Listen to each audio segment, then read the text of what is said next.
আবু হুরায়রা রাদিয়াল্লাহু তাআলা আনহু বলেন, ইযা মাতা ইবনে আদম ইনকাতা আমালুহু ইল্লা মিন সালাস।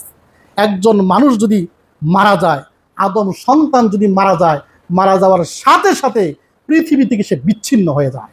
ইনকাতা আমালুহু, কাটছাট হয়ে যায়, পৃথিবীর সাথে তার কোনো সম্পর্ক নেই। একজন আদম সন্তান মৃত্যুবরণের সাথে সাথে আর একবার সুবহানাল্লাহ বলবে, এইটুকু আমল করার শক্তি তার আর থাকবে। মারা যাওয়ার সাথে সাথে তার সম্পত্তিগুলোর মালিকানা সে হারিয়ে ফেলে, সম্পত্তির মালিকানা হয়ে যায় ওয়ারিস।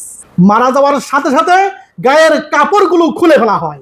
মারা যাওয়ার সাথে সাথে শরীরে যদি গুরুত্বপূর্ণ কোনো ধাতব জিনিস থাকে, কোটি টাকা দাম হলেও খুলে ফেলা হয়। মারা যাওয়ার সাথে সাথে কোনো রঙিন কাপড় তার শরীরে রাখা হয় না। অর্থাৎ আমি আপনি যত অট্টালিকার মালিক হই না কেন, আমি আপনি যত ধন সম্পদের মালিক হই না কেন, যত প্রতিপত্তির মালিক হই না কেন, আমি আপনি যত নেতৃত্বের মালিক হই না কেন, আজকে যদি মারা যায়, এই পৃথিবীর সকল এই প্রতিপত্তি, এই সম্পদ, এই নেতৃত্ব, কোনো কিছুর আমার সাথে কোনো সম্পর্ক থাকবে না, কোনো কিছুর আর মালিক থাকবো না। আমি এতিম হয়ে যাব, অসহায় হয়ে যাব, কবরে চলে যাব, আর চাইলেও এক রাকাত নামাজ আমার দ্বারা সম্ভব হবে। তবে ইল্লা মিন সালাস, তিনটা জিনিস আল্লাহর নবী বলেন, তিনটা জিনিস বাকি থাকবে আপনি যদি করে আসতে পারেন। এক, সাদাকাতুন জারিয়া, এমন সাদাকা করবেন যেই সাদাকার ফল জারি থাকে, উপকার পায় মানুষ। সেই সাদাকাতুন জারিয়ার যে নেকি আপনি কবরে বেশ বসে পাবেন। আও ইলমি ইয়ানতাফাউ বিহি, এমন ইলম আপনি রেখে গিয়েছেন, সেটা কোরআন এবং হাদিসের ইলম হোক, জাগতিক ইলম হোক, আপনি আল্লাহর সন্তুষ্টির জন্য দান করেছেন, আল্লাহর সন্তুষ্টির জন্য শিক্ষা দিয়েছেন। ধরেন আপনি দর্জি, 5 জন লোকে দর্জিগুলি শিখাইছেন যেন তারা চলতে পারে, আপনি আল্লাহর সন্তুষ্টির উদ্দেশ্যে শিখাইছেন। ওই 5 জন দর্জি যদি এই কাজ করে ঘর সংসার করে, এর বিনিময়ে আল্লাহ রাব্বুল আলামিন আপনার কবরে নেকি পৌঁছাবেন।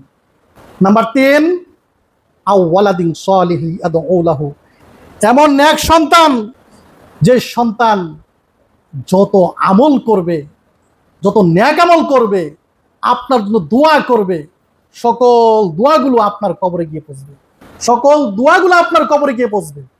আজকে অনেকেই আমাদের অনেকেরই বাবা নাই, অনেকেরই মা নাই, অনেকেরই বাবা মা দুটোই নেই, অনেকের হয়তো বাবা মা আছে, দাদা দিন চলে গেছে।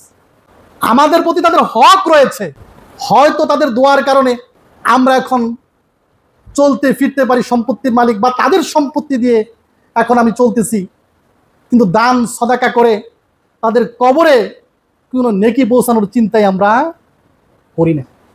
আর যদি সন্তান বদ সন্তান হয়, দুনিয়াতেও ক্ষতি, আখিরাতেও ক্ষতি। বদ সন্তান দুনিয়াতে পিতা মাতাকে ওই বৃদ্ধাশ্রমে রাখে, দুনিয়াতে পিতা মাতাকে ওই বৃদ্ধাশ্রমে রাখে। আপনি বৃদ্ধাশ্রমে গিয়ে দেখুন, বৃদ্ধাশ্রমে কে থাকে? বৃদ্ধাশ্রমে বহু ডাক্তার পাবেন, ইঞ্জিনিয়ার পাবেন, পিএইচডিধারী পাবেন, প্রফেসর পাবেন। খবর নিয়ে দেখুন, খুব গরিব মানুষও নয়, তাদের সন্তানদের কথা জিজ্ঞেস করুন, দেখবেন একজন কানাডা থাকে, একজন থেকে জার্মানি, কোটি কোটি টাকার মালিক, কিন্তু পিতামাতাকে দেখার সময় নাই। পিতামাতাকে দেখার সময় নাই, কারণ জাগতিক শিক্ষা তার সন্তানদেরকে পশু বানিয়েছে, যে পশুরা টাকা পয়সা উপার্জন করে কিন্তু পিতামাতার মূল্য বুঝে না।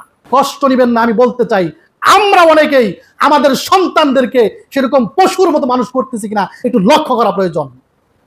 আপনি ডাক্তার বানান, আপত্তি নেই, ইঞ্জিনিয়ার বানান, আপত্তি নেই, আপনি দুনিয়ার সকল শিক্ষা প্রদান করেন, কোনো আপত্তি নেই, কোনো এগুলো প্রয়োজন আছে।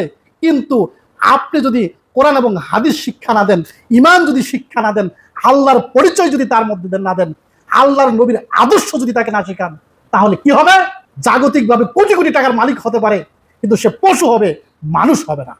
শুধু কি তাই, দুনিয়া তো বৃদ্ধাশ্রমে থাকলো, ঘর বাড়ি থেকে বের করে দিয়েছে, বৃদ্ধাশ্রমে রেখে দিয়েছে, সে ভাবতেছে বৃদ্ধাশ্রমে আছি, কিছুদিন পরে তো হয়তো মারা যাব, আমি তো মুক্তি পেয়ে গেলাম। জি না, আপনি মারা যাওয়ার পরেও আপনার সন্তানের কুকর্মগুলো, সেই কুকর্মের যে পথ, যে গুণাগুলো আছে, সেই গুণাগুলো আপনার কবরে পৌঁছতে থাকবে।